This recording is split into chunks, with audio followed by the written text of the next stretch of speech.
Degas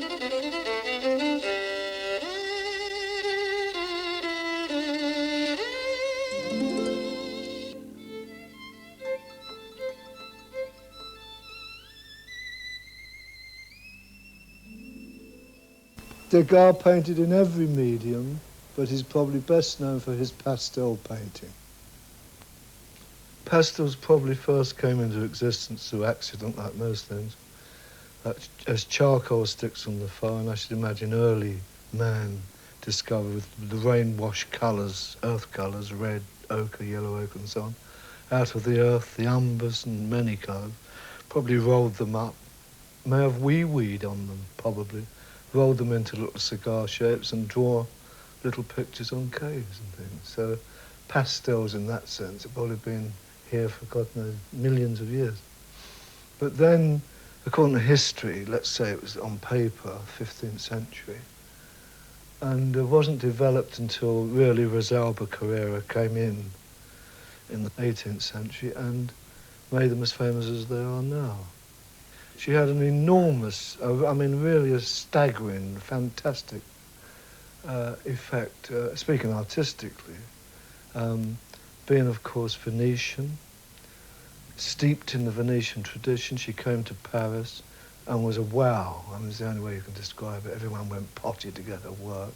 There was a whole schools of pastelists after her. Many went to her for advice. She taught freely. And Quentin de la Tour is one, and Chardin another. And they too are always synonymous with beauty as draftsmanship. I mean, Latour's work is fantastic for its characterization of the sitters. They did mainly portraiture, and Chardin probably would have done some still lifes if he loved that. And people like Francis Coates and John Russell practiced it to a great degree. Of course, Gainsborough practiced it. And one can almost say most painters practiced it in one way or another, usually, not necessarily professionally, but as sketches, because it comes under the realm, although we call it pastel painting, it comes under the realm of drawing. Degas would quite naturally go to it because of the quality of the medium and the immediacy of the result and the relatively simple way he could cart round half a dozen or a dozen sticks in a little box and make colour notes without knocking up colour on a palette in the middle of a cafe concert. In 1874, Degas painted one of his most famous paintings of a ballet scene which is called The Dance Class. The original is an oil painting, and I've made a pastel drawing out of this to save making a slavish copy of the original oil painting, to show a little of his technique of working. He would most probably use a camera to make a few photographs, and then would make drawings from these and from life, so that these are more or less the ingredients, the mixture to make the pudding. Each one of these persons, although is not identifiable, except possibly for Jules Perrault, who's a famous ballet master, old Jules holding the stick that he thumped the floor at the time for the girls to make their various movements. And he taught in all the great ballet schools of Paris. These girls are more or less anonymous, but they would have been known to Degas because he saw their faces, they posed for him. He made numerous sketches, both in the studio and in the ballet schools and behind the schools, in the foyers and everything. They would work in many mediums, and having decided to make this painting, instead of kind of posing it all was impossible because of the movement, and even the camera of those days would have been over an hour probably, and everyone having to stand still. He went to his portfolio of sketches. This is why some of these sketches are dated at different periods from the physical happening of the painting itself. Degas would have used probably charcoal and white, being a very simple medium, in order to achieve his ends, to give him a very quick and rough sketch in, and made probably several of them. And probably the ultimate sketch for his painting would have been similar to this, in which he utilizes the figures from his sketchbooks and photographs from his camera and his pre-knowledge and incredible knowledge of what went on behind the scenes in the theatre and ballet and so on, and would have established this. He had a predilection unusual amongst his contemporaries of observing, as Toulouse-Lautrec had done in the Moulin Rouge and all that, the attitudes of the people, the barman, the work people, the general aspect of low life as it's termed, and anyone scratching their neck, back, behind or anything would have afforded a touch of humour in an otherwise serious occupation. And quite obviously in a dance class, I personally have never been in one, too fat probably, but they would have a kind of boredom, and you can imagine well into the afternoon after a hard day's practicing how the sweat and tears and so on, and the little girls would sit discomforted in the corners of rooms discussing their boyfriends or whatever, and there's a girl here scratching her back and this lady here taking more or less an interest in Jules, who's talking to the girl here describing how badly she just pirouetted or something. And so the whole thing has this kind of laconic attitude of the late afternoon where people are pretty fed up with everything and wish they could go home. And he would observe these things, and this would give him a kind of impetus to destroy the myth that all is beautiful on the stage. We all know that there's sweat behind the scenes, very much so in some cases. And you have this wonderful design creeping through this particular painting with the columns. They're pilasters, actually. Pilasters doing a downward stroke. And all downward strokes, all lateral strokes, downward and across, create calm and peace. And within this calm and peace is the bustle and activity, but laconically so, no mad movement, of these girls standing and waiting for their instructions or bored with it all. The next move would be to make a series of sketches in colour. This, he would probably use watercolour, gouache, any tempera, anything like this, just to get a feeling. But you must remember, in a dress rehearsal, they would be wearing colour. The sashes, especially of the girls, presented themselves. And as he grew older, like most people, he exaggerated everything. So the little sashes of the girls, the ribbons in the hair, the very effeminate and very French aspect of ballet in France would be brought forth in a very undistinguishable way of painting, because it had never been painted before quite like this. In the early ballet paintings, 17th century and so on, they emphasised more on the movement and the what we could call the attenuated form in the sense of the way they drew. But Degas realised that with pastel especially, he would have the chance of giving the vibrancy of movement, the flickering momentary touches, dashes of colour in amongst the flower of all the tulle and dresses of the girls, which were in themselves probably quite tatty and sweat-stained, but they look extremely beautiful in a painting. From the sketch we made previously, this is another drawing taken from that, on pale yellow paper mounted on board, which should have a coarse surface to take up the pigment of pastels. And this is depicting Degas' own personal technique of applying tempera or gouache, poster colour, first, before the application of pastel. The reason for this is, if it's followed through scientifically and you've used what we call the Venetian technique in painting, in pastel, you have warm colours under cold, cold colours under warm, which gives the vibrancy apart from the impasto created by the pastel itself. So he would give successive applications of pastel, fixing, more application, fixing, so on until he was satisfied with his work. I can't work in the scale he works because one needs quite a large piece of paper. And so I've reduced the whole thing down. His own pastels are enormous, many of them are of great size, but it would be sufficient to show his technique. It's best to always keep the pastels covered to keep away damp. Select a few colours at first. Now, as he's working, he would be aware of the light itself. And the light in this painting is coming from here, because the window here tells you there's a window here, probably, and the light's coming here. So bearing this in mind, as Turner would in his skies or whatever, he knows that the white is coming at the backs of everything. And the dark will be this side, and there will be reflected lights, what we call reflected lights, coming from the green wall. So I'll do a bit of house painting. He would work very quickly. This is light. This is light. The colour of the wall is green. It's probably a green distemper in those days. And he would depict this very quickly with the side of the pastel,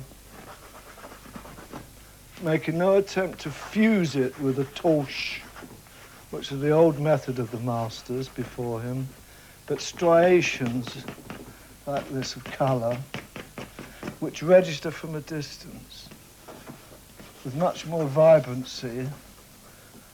One green, I've used one green and white. Now I pick up another green. I'm not over-exaggerating. This is virtually as fast as he would work. And so we achieve a certain vibrancy, and here we would smudge a bit in order to create a little bit of merging up into the cornice part. He would bring in a little bit of the green up under there, because colour always lends itself to the adjacent areas of whatever. And then very quickly, ignoring... Remember, his underpainting is very strong. This serves a dual purpose of softening the drawing lines that are all going to the vanishing point, and at the same time creating a unity. And white, as a non-colour, partakes, it's a negation of all colour.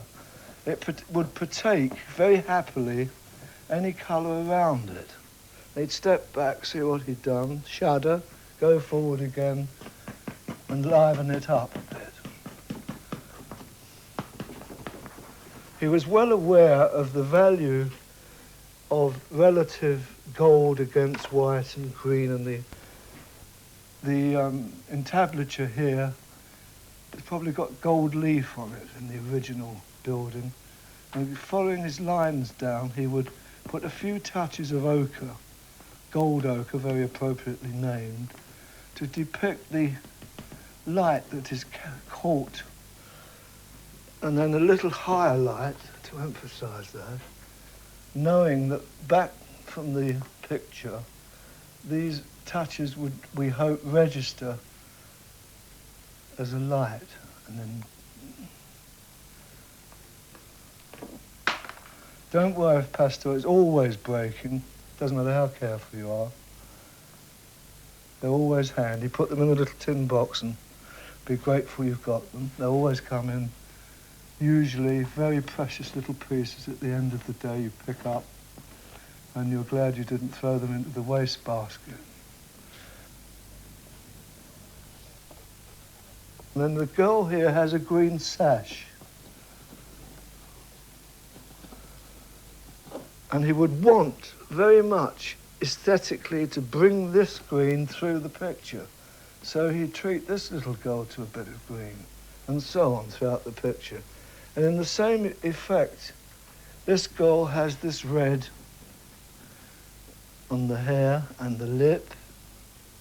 So he would tick, tick, tick through, and I believe there's a figure here where he actually puts a little green sash on her. Sorry, a little red sash on there, and a little red jersey on the old chap. I put in these in pure colour to show how they're carried through. At this stage, he would have fixed this, just to hold it, to give him a chance to draw on top of this. I'll now raise the easel a little.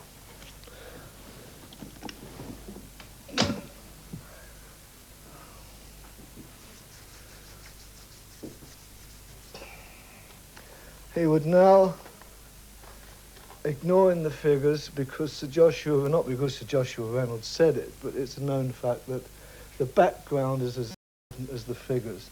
Indeed, shapes within shapes are as important as the shapes themselves. If you look at a horse or a human being, it's the shape between the legs that tells me, for example, that I've drawn this leg too far away from this, because the shape in there should be less. And we learn, we double check like this. And you very quickly establish let's call it a floor colour, which is it's a neutral colour actually. There's a little doggy here.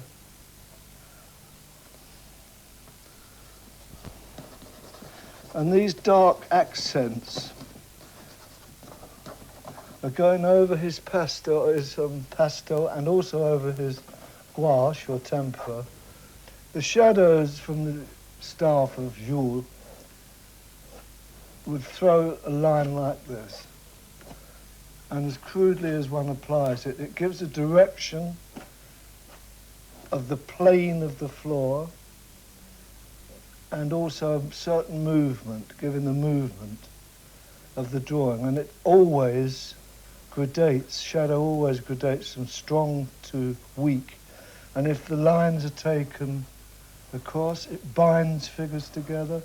And in all kinds of painting in which shadow is depicted, it helps the light, it creates the ambience of the painting. Indeed, it creates the mood quite often.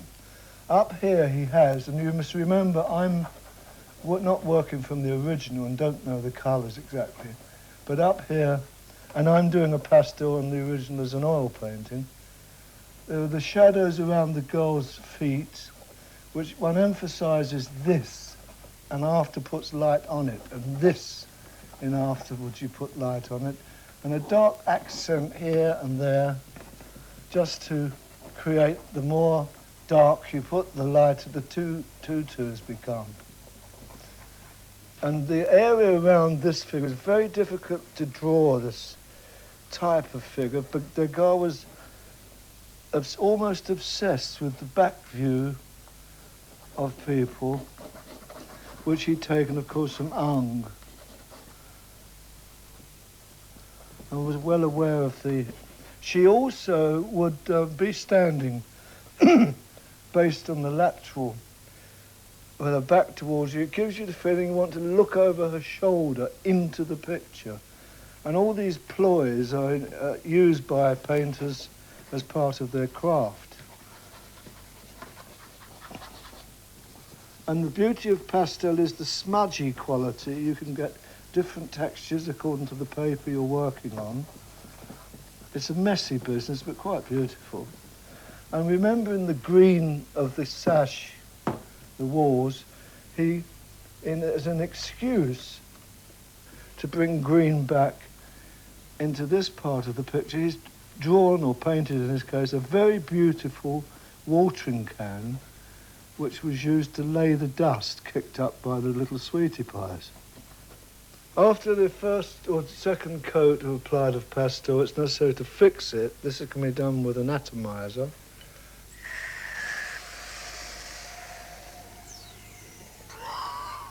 All over, and this dries extremely quickly. As this painting has been fixed, it gives you a chance to redraw. So with a little charcoal, it's possible to make a few marks here and there to redraw it slowly and check the drawing. And in pastel, one must realise that the vibrancy of it is soon lost. It's necessary at some stage to think shoes. I will draw all the shoes. So you pick up a little shoe colour. These little marks will register eventually. Bring in little bits of drawing in. Having got the shoe colour, we'll call it, we now use it as a lip colour. Put in little bits of lipstick on the ladies, which is a delightful occupation. Or taking it off's better. Oh, sorry about that, Jules. Little ticks here and there. And surprisingly enough, they will register. Having lipped them and shoed them, and looked round for other possible traces of red, you remember that there would be colour in the cheek, so we will give a little smudge there to give her a little colour. And a little warmth where the fleshy part comes. A little drawing where the hand is. A little realisation of the foreshortening of the arm. There's a piece of red goes down there in the fan. All these little pieces echo. We go back onto the jersey.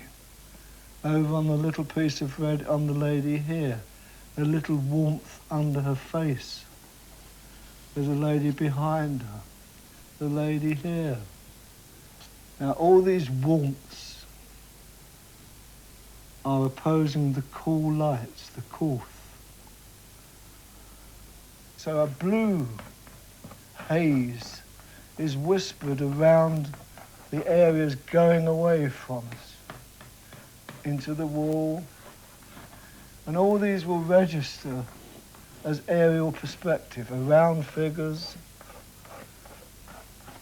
And in the process, by natural selection almost, it creates an aerial perspective, a mystery, and a smoothness, and a roughness, and a softness, and a hardness.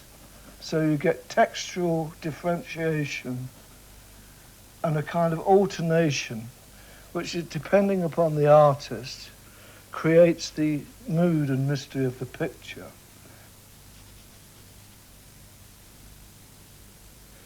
At a late stage in the painting, there are two things transpire, necessary, is the ultimate whites, lights, and the ultimate darks.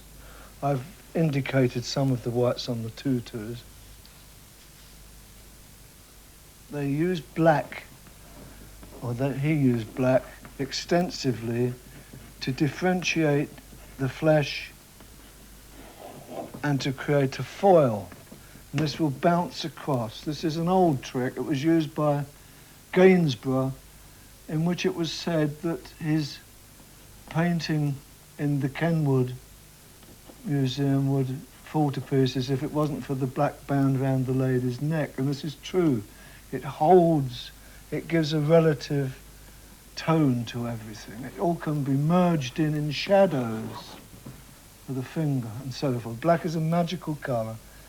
Renoir called black the queen of colours. But it was taken away from the palettes of the Impressionists. So we come back eventually to the old fellow's staff, down here on the golden section, dark, with its little bit of shadow going through. And so we could go right through the whole picture, little bits of dark on all the ribbons. And black is the one colour that doesn't change as it goes away into the distance. In other words, it retains its darkness as it goes away. The closer black is to you, the greyer it becomes, contrary to all other colours. And it's an exquisite colour of its kind. And just a few little touches here and there, redrawing, recreating, until the painting is finished.